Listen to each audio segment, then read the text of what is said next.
Welcome to the Richard Sherman podcast. Make sure you like and subscribe to the Volumes YouTube channel to get more content. We coming at you 2 times a week. Subscribe now. Welcome to the Richard Sherman podcast. I'm your host, Richard Sherman, here with my guy, Mitch Eisenstein. Football is a crazy game, Mitchell. Richard, it's another Sunday. You're sitting back, enjoying the game, watching it on your couch. Drama occurs all over the NFL. Let's start from the top. I mean, we had a big game this week. Everyone was talking about it. Potential AFC Championship game, preview here. The Bills against the Chiefs. Bills comes out on top. I mean, what stands out to you, Rich, about this game?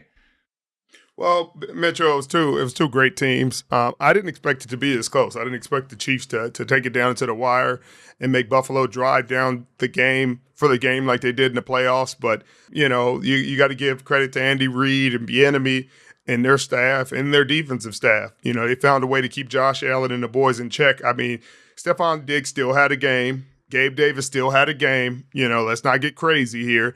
But we saw the value of Von Miller. He's why they brought Von in. 2 sacks. Von, ghost. You're going to bring Von in. He going to do it. Teron Johnson with a game-sealing interception. That was huge. That's a difference in the game. This game always comes down to it. But Juju Smith-Schuster had his best game as a Kansas City Chief.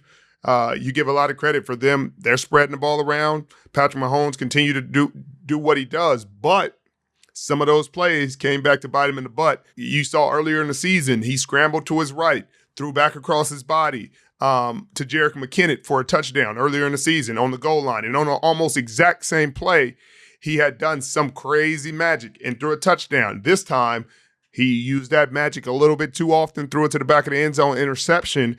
And this is a game you can't waste trips to the red zone. He had to come out with some kind of points. He wasn't able to. I think that was the difference in the game.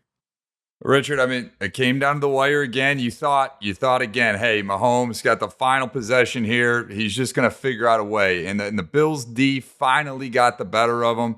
Mahomes is now 3-2 against Josh Allen. Rich, is this the best QB rivalry we've seen since Brady Manning?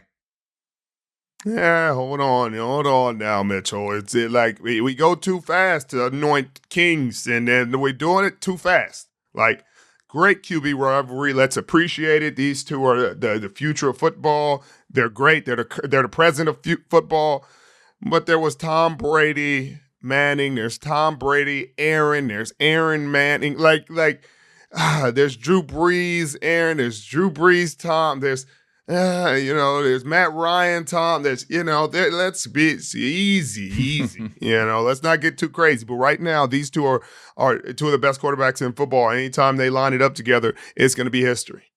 I mean, it seems like it's going to be like this for the next decade, Rich. I mean, when is it ever going to stop? I mean, we've seen Mahomes playing at MVP levels. Now, Josh Allen. I mean, this is peak performance for Josh Allen. You were talking about it going into the season. You loved Josh Allen. You thought he was going to make a big step. You thought the Bills were going to be Super Bowl favorites. He's showing it right now, Rich. Is he the unquestioned best QB in the NFL right now? Best player? There's no unquestioned best right now, Mitchell. There's too many people playing great football. That's like the cornerback debate. Like, they're like, who's the best corner in football? It's like, it depends on which week you ask. You get Slay 1 week. You get. I mean, right now, there's some rookies. Sauce is playing at a high level.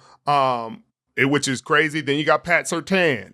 Then you still got Ramsey in the wakes. And J.C. Jackson isn't going to go quietly into the night. Xavier Howard, he's had some rough weeks, but he'll be back and he'll be strapping. So you just never know. And then you got Stingley out in Houston, who's been playing well, but he's on a bad team, so it gets kind of overshadowed. And then don't forget about the former Defensive Player of the Year in Indianapolis. And they found a way to get out of it. They're sneakily 3-2-1. And nobody's talking about them. They sneaking their way through. Yeah, they've been won some big games of late too, Rich. But, here's a game everyone's talking about. Home field advantage, right, for the playoffs, Rich. And this is a huge opportunity for the Bills to separate themselves. I mean, next week's another huge game for Kansas City Chiefs. They're going to have to go in on the road against your 49ers, Rich. It doesn't get any easier. Whereas the Bills host the Packers. It's one of those games, Rich. This is that point of the season where teams start to separate themselves. And speaking of your 49ers, Rich. Oh, Mitchell. Speaking of your 49ers, which I know there's a lot of excuses to be had, but I know you don't want to use too many of them.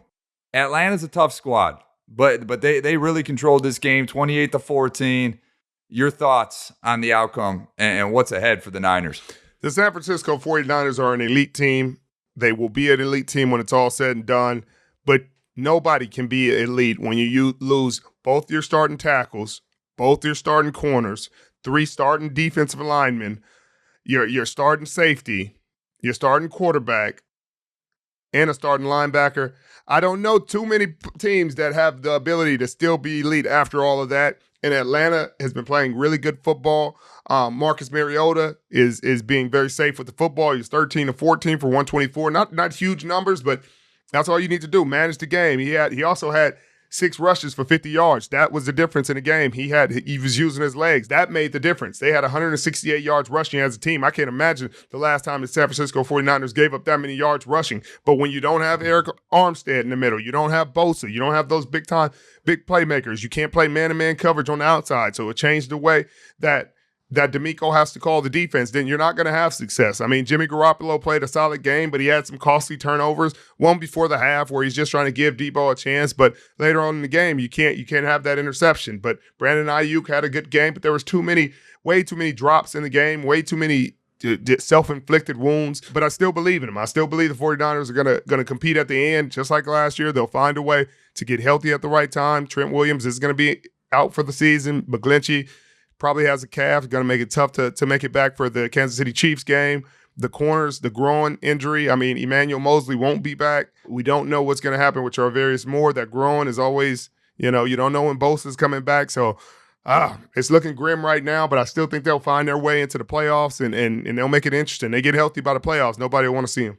There's a couple blessings that come out of this, Rich. I mean, for one, the NFC West is turning into that, I guess, NFC East, what you thought to be dumpster fire. I mean, there's no team that's really differentiated themselves. A bunch of 3-3 squads right now, And the second part to that, the Niners are going to be able to build some depth here. I mean, they're getting the injuries. If there's any time to have injuries happen, I guess it's at the beginning of the season. They're going to get these guys back, like you said.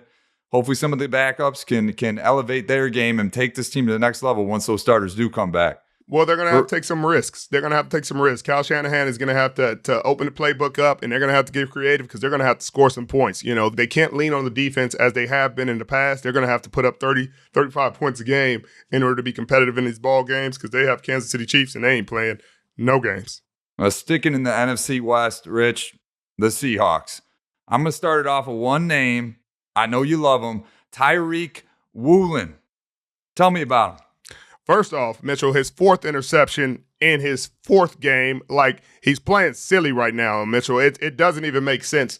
4 interceptions in 4 games, and it's an expectation. I was sitting on the couch with my wife, and I said, hey, Kyler had thrown the ball his way, and they got a completion. I said, keep trying the kid. He's going to have a book. It's a reason he has 3 of them in 3 games, and he threw the 9 ball on him. You do not throw a 9 ball in Seattle. I had made that point before, personally. And now we got the kid making it for you now. Do not throw the 9 ball in Seattle. He runs 4.2. There's nobody who's going to outrun him. He's jumping up in the air. He got long arms. He got good hands. He's going to bring it down. That's 4 in 4 weeks, looking like the defensive rookie of the year. Then you got your boy, Michigan State guy, Kenneth Walker Jr. There was a lot of concern once Rashad Penny had went down. Rashad Penny is the lead back. Has been playing great football. Unfortunate season-ending injury. Kenneth Walker has come through in a big way. Richard, I'll say this. With Rashad Penny and Kenneth Walker III, I think a lot of Seahawk fans thought they were going to have that thunder and lightning combo. Well, newsflash, Seahawk fans, you got that thunder and lightning in Kenneth Walker. I mean, the guy runs sub 4.4, was the king of breaking tackles at Michigan State, really should have been in the Heisman race more. I thought it was the biggest sham that he wasn't invited to the ceremony. But Rich, this is a guy, much like Marshawn, doesn't like to talk a whole lot, lets to let his play on the field do the talking. And now the Seahawk team is 3-3. They're gritty, Rich. They're scrapping out wins. And there was really no point in this game outside of the phantom block punt resulting in a touchdown where it was even close, Rich. I mean, the Seahawks handled this game. They're 6 games in, Rich. They're 500, and they're only getting better and better. And people said Pete Carroll was crazy when he said, we're not rebuilding, we're reloading. Well, nobody could have ever imagined would have one of the best rookie classes in all of football, and maybe in the last 5 or 10 years in the National Football League. You got 2 starting tackles out of it.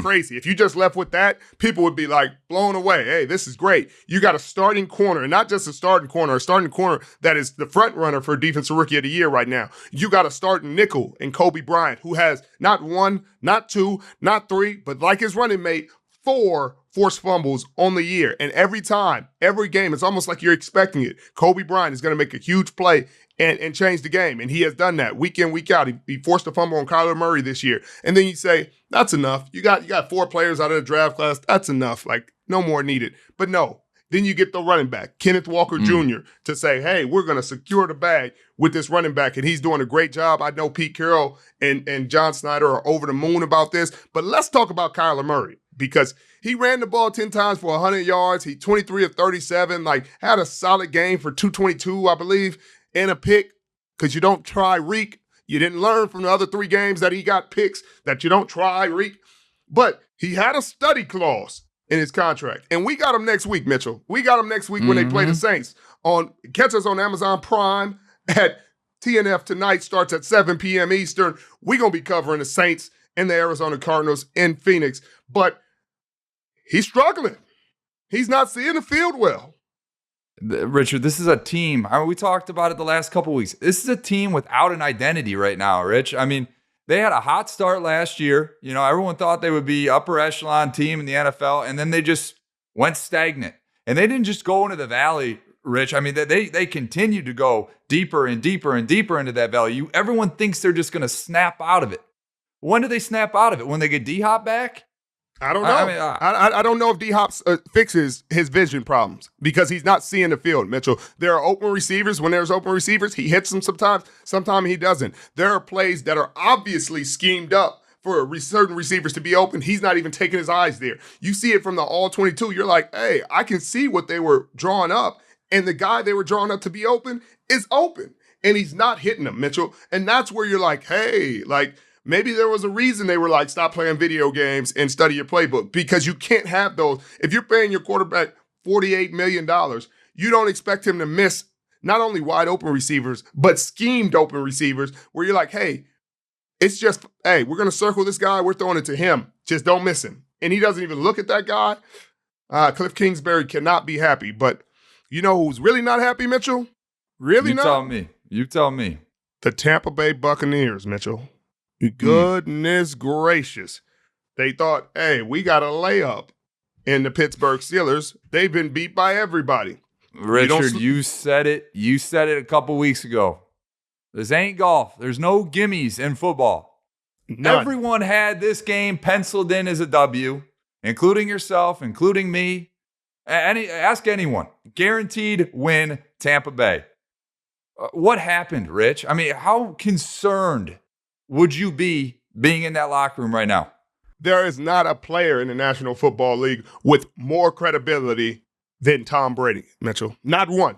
Not anybody in the National Football League can stand on their reputation more than Tom Brady has. With that being said, Tom, he missed practice for a wedding, which ain't that bad, Mitchell. It's kind of crazy, but it's not that bad because it's Tom. If you said Kyler Murray missed the practice for a wedding, we got problems, Mitchell. If you said Geno Smith missed the practice for a wedding, Mitchell, we got problems. Even if you said Josh Allen was at a wedding and he missed the practice in a game week, we got problems. Tom Brady can get away with it because he's the GOAT. Let's not be silly. But when you lose, Mitchell, when you lose the game and you only throw one touchdown pass, and then you cussing out your offensive line, Mitchell. It's tough. It's tough because those guys were at practice that day. Those guys are at practice that day and every other day. And how much, Richard, you being a player, I don't know if you've dealt with similar situations to that throughout your playing career, but how much is the proverbial leader of your team, the quarterback, being absent from practice? We already know he's taking Wednesdays off. Like, how much does that impact you in your desire as a defender? Like, break down that mindset. I don't know if it affects the defense and what they do. They got to be better, and I'm sure Bowles is telling them that. Like, that doesn't have an effect on the defense. You were playing a rookie and Kenny Pickett. They knocked him out of the game, and then Mitch Trubisky. We've talked about him throughout the year, but he went out there and executed. He was 9 for 12, 144 and a touchdown, no interceptions. Trace Claypool finally got involved, a huge catch on 3rd and 11 to seal the game. Like, they only had one TD by a receiver this season, and it happened in this game, and that's insanity. So you're concerned with the defense. I'm not putting it all on Tom and saying, hey, Tom not coming to practice because of wedding. It made the defense play. No, heck no, we're not doing that. But offensively, 4 for 14 on 3rd down, that's concern. This is Tom Brady. This Steelers defense, Ryan Clark had just called him out about their effort. Now, Cam Hayward is a heck of a player. He's a dog. And Minkah Fitzpatrick is a dog. But they're very beat up. They're down 2 or 3 starting corners. They're down T.J. Watt. Like, this isn't the Steelers defense that came into the season like wrecking shop. So you expect them to have more success. And if they had this game and this issue and everything, and Tom didn't miss the practice and all that, then I'm sure Tom would still deal with headlines and headaches about his off-the-field things, because rumors are happening, and you should never talk about somebody's personal life, but somehow they could keep talking about people's personal life. But what they will talk about is him missing that practice and then them playing this way offensively. You can't. That's going to be a tough one to defend, and you can defend the GOAT to the cows come home because he is who he is. But that's one of them tough ones. Richard, they got another air quotes here, gimme game next week against the Carolina Panthers. If they lose this one, Rich, we got to start sounding the alarms, man, because there's got to be a huge sense of urgency in that building right now to get this W next weekend and do it in a prominent fashion. No question. They got to. That's a have to. But you know where they're sounding the alarms? Richard, I'll be ringing every bell. I know exactly where you're going with this, and I cannot believe we have not talked about this on the podcast yet. The Big Apple, Rich. What is going on? It don't even matter where you're at in the Big Apple. You go to the Jets, you go to the Giants, you feeling good. I said they have the toughest media in the world. They have the toughest. They're toughest on sports. They're saying they suck when they're good. They're saying they're killing every coach. They want everybody to get fired. They're going to have a hard time being tough on these dudes because these teams were not expected to be this competitive this quickly. Brian Daboll has those boys flying around. Look at them. Look at them. They beat the Baltimore Ravens. Ravens are legitimate, have been legitimate. And every time we look up and say, man, the Giants just, like, they're not better than the team they beat, but they beat them. Like, there's only so much you can say, so many times you can say that before it's like, Maybe they are better. Maybe they have better players. Maybe we are not giving them the credit they deserve. I don't know. They keep squeaking them out, Rich. I mean, everyone's, hey, they got an easy schedule. They played the Titans, who started the season off soft. And they, played Carolina and played a close game. But now here you're playing the Packers in a neutral site. Now here you're playing the Baltimore Ravens, who are a hell of a lot better than their 3-3 record, Rich. I mean, this is a team that's held double-digit leads in their 3 losses, which, I mean, we can speak about that next, how the hell they blow those 3 leads. But, Richard, this Giants team is a team that's making it happen with a quarterback that it still needs a little bit of work. I mean, let's be real with ourselves. And really, truly not a great receiving threat. I mean. And we talking about young tackles. And Kayvon Thibodeau just got his first sack. Yeah. This game happened to be the biggest sack of the game because it was a forced fumble on Lamar Jackson that effectively ended this game. But Mitchell, what? Like, Richard, you know this game better than most, right? And for our listeners and common fans like myself, when you have a stalwart at a left tackle and Andrew Thomas, I mean, I know you've played with a handful of great left tackles, namely Trent Williams. How much does that improve your confidence going into a game?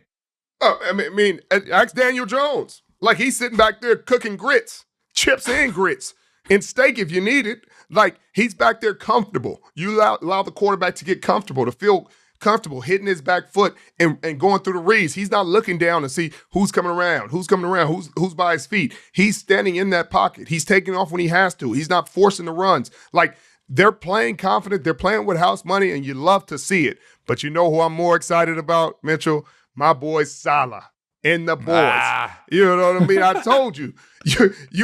Hey, told you. Look, you know Sauce. Look, I told you. Mitchell, you know how I feel about Sauce.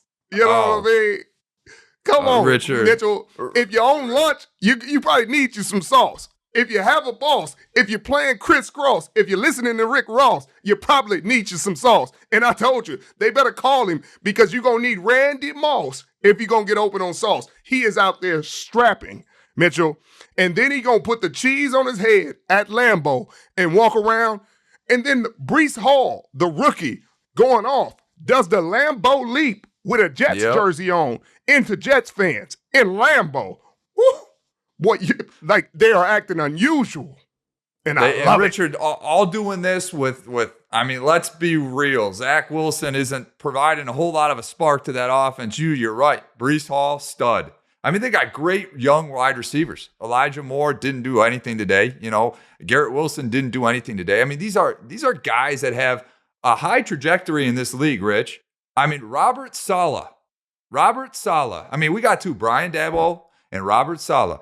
Who is your favorite right now out of those two to walk away with Coach of the Year? Well, right now, Daboll's in line for it, but both of them are in the big market, and I believe in my guy Saleh to come back because he's doing it with these young guys. And on the other side of Sauce, DJ Reed, strapping, had a huge loss this year, but is strapping. Quentin Williams, you saw the video of Quentin Williams, arguing with his coach.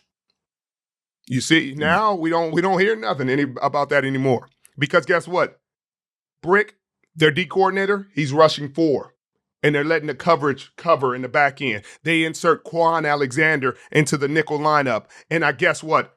Rich, he out there hitting everything moving. He out there hitting everything moving and energizing his defense in a different way. CJ Mosley is playing well. And then offensively, Zach Wilson, just don't throw the game away. Just don't throw the game away.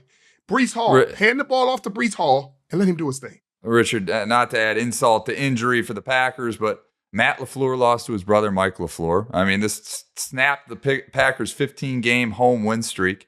And amongst another insane stat, the Packers have scored only 107 points this season. That is the lowest point total in any 6-game stretch of Aaron Rodgers' career. Rich, we talked about it early in the season. This wide receiving core was going to be an issue. And guess what, Rich? It's an issue. Mitchell, guess who was the best man in LaFleur's wedding? Guess. You tell me. Guess, Mitchell. Who's the head coach of the New York Jets? Robert Saleh. That was the best man at the Packers head coach's wedding. Mitchell, when I tell you he hasn't beat him, I don't think he's beat him yet. Like, he didn't beat him when we were in San Francisco. No. We beat him over and over and beat the dog out of him in the playoffs. And then you get him to the Jets. And he can't beat him, Mitchell. Mitchell, all of these guys were on the same staff at one point. They were all on the same staff. And it's just cool to see they're all great friends. In the second week in a row that Saleh is beating another one of his friends. So, he's definitely 2-0 in the friendship rivalries. Let's hope he doesn't have to play the Niners this year because, we don't want him to get 3-0. That's a hard game for me to root for. I know you're a huge fan of Robert Saleh. I know you loved his energy when you played under him for the Niners. Did you ever see this coming? Like, honestly, did you see this coming when he went to the Jets, this quickly of a turnaround to make them a competitive roster? Within this is his second year, Rich. I mean, did you see Robert Saleh coming in and turning this program around this quick? Mitchell, yes. I was the one standing on the table for him saying he should be a head coach, so I'd hope it's coming. He just needed more talent. He needed some more talent. And he needed his defensive line to not get eviscerated by injuries last season. They got eviscerated by injuries. Then his starting quarterback just had the rookie learning curve, rookie growing pains. Offensive line. This year, his offensive line got beat up. Thank goodness they got a left tackle who can play. Dwayne Yeah. isn't the young Dwayne he used to be, but he is still starting left tackle in the National Football League, and he's still going to hold it down better than most. Now they got a solid right tackle. They're having a couple weeks of continuity on that offensive line, and it's showing in the run game. Breece Hall, he got a playmaker in their backfield, got a big-time running back. They got Garrett Wilson, big-time receiving threat. They got Moore, big-time receiving threat. They got Berrios, who had a touchdown today on the reverse. They have the weapons to be a very dangerous team, and defensively, you got corners who can just strap in man-to-man coverage against A-Rod. You can do whatever you want with the D-line. You can do whatever you want with the safeties. They going to get it done. And it's some concern with Green Bay. But I told you, they don't have the receivers. They do not have the receivers. In this division, Mitchell, this division, the Aaron Rodgers Invitational that was the NFC North, Minnesota. And Richard, I don't think Minnesota's that good. I maybe I'm wrong, but 5-1. I mean, this is a team. The Lions were hot. I watched that whole game. I thought the Lions should have beat them. I mean, they don't have a whole lot of pop to them, but they keep winning. They're kind of like the Giants in a way, right? Right. They keep winning. Is this a team? I know you got to give it some thought here, Rich, but is this a team that sneaks into Richard Sherman's top 5 in your power ranks this week? Hold on. You're on 3rd Street, Mitchell, but there's a chance. There is a chance, Mitchell. I cannot lie about that. The reason they have a chance is because good Kirk, can do some dangerous things, Mitchell. I know you like him. Dalvin Cook, Justin Jefferson, Zadarius Smith, and Patrick Jones. 2 sacks each. Patrick Peterson. My guy tried to catch me while I'm on the couch. Got him a pick. Got him a book. Harrison Smith. Got him a book. You got veterans. You got guys that can make plays on defense who can just play solid. You got a quarterback who can get it done. Some receivers that can get it done. Mitchell, some pressure on the quarterback. I want to stop you at the quarterback that can get it done comment. Rich, a lot of people don't know this, but I mean, you told me when you were a free agent, you said, I either want to go play with Jimmy. First off, I thought you were nuts going to the 49ers, right? I mean, here you are leaving a decorated career with the Seahawks, and you're going to the 49ers, who were in the depths of the division, right? And you wanted to go, you had confidence in Kyle and Jimmy G, but if it wasn't them, you also said, I got confidence in Kirk Cousins. I would go play and be a teammate of his. What do you like so much about Kirk Cousins? Mitchell, he can get it done. He's had his moments. He's had his mistakes. He's ran into me in the playoffs a time or two. But when he's hot, Mitchell, just like last week, and he was 17 of 17, he was freaking walking the ball down the field. And Kevin O'Connell, another new coach, Mitchell. We're not these new coaches, Mitchell. Kevin O'Connell, Mitchell. Right. That same Kyle Shanahan, McVay, West Coast system that everybody's running. Justin Jefferson is benefiting now. Kirk Cousins is benefiting. Dalvin Cook, outside zone, inside zone, mid zone, benefiting from a little bit of gap scheme. He's putting together, like you keep saying, hey, maybe it's not the players. When you can have players that aren't as talented or aren't supposedly as talented as the other team, and you can overcome that with scheme. And sometimes you can overcome scheme with players. This is cool because each week it's changing up. Sometimes it's the scheme, sometimes it's the players. But it don't matter today, Mitchell. 5-1 in the National Football League, and people are arguing, are they the second best team in the NFC? I don't know. Maybe. Rich, you're talking about scheme, and this is something I want to talk to you about. This is another. I know you're one of the most intelligent guys in the NFL, and I'm just your common fan, right? The Cincinnati Bengals, they got a W today, but Joe Burrow has been struggling a little bit up to today. He had a hell of a game today. But defenses are adjusting, and they're playing, what is it, deep cover 2? Is that what it is, Rich? Yes, it is. Walk the listeners through how that impacts, a guy like Joe Burrow playing this new scheme. How can I explain it best? Because a lot of quarterbacks want to get the ball. Everybody wants to see big plays. Quarterbacks want explosive plays, explosive passes. Playing a deep cover 2 shell is exactly that. You're putting a cap over how deep they can throw it. If they send a bunch of people deep, they'll have four people on 2, and it'll get defended as such. and you'll likely be throwing the ball to the defense because they're sitting back, two safeties watching. If you try to split them, a lot of times they'll converge. Maybe you can split them and force it on the linebacker, but if you have an athletic middle linebacker, then you're fine. A lot of times they'll put a safety in that position just to protect them, but they're basically going to force these quarterbacks to be patient. They're going to force them to take 5-yard gains, to check the ball down, to take a curl route instead of the go route, and not allow them to take shots all over the field. The reason it didn't work against Burrows today was because Ja'Marr Chase is an absolute beast, savage, and he took one of those short passes and went the distance and split the defense. Now, that's not happening very often because eyes are on the quarterback when you're in a two-deep shell. All eyes are on the quarterback. So it's not like you're playing man-to-man or you're playing this or your back's turned. Like, they're looking at the quarterback. So where his shoulders go, where his eyes go, the defense converges. So when he's looking deep, when his shoulders are up, a defense is going to continue to be deep. But it can be overcome by yak. And they had a good yak attack today. Well, it sure did, Rich. It's been another great episode here. This wraps up the Sunday of week 6. We're going to see a great guest this week. We appreciate you guys all joining in as always. Make sure you hit that subscribe button, that like button. We appreciate you guys. Richard, I'll let you sign us off. Appreciate you guys for joining us. Like he said, hit that sub button if you're new. Check us out next week on Tuesday. We'll have a special guest. Let you know who that is later in the week. See you next week.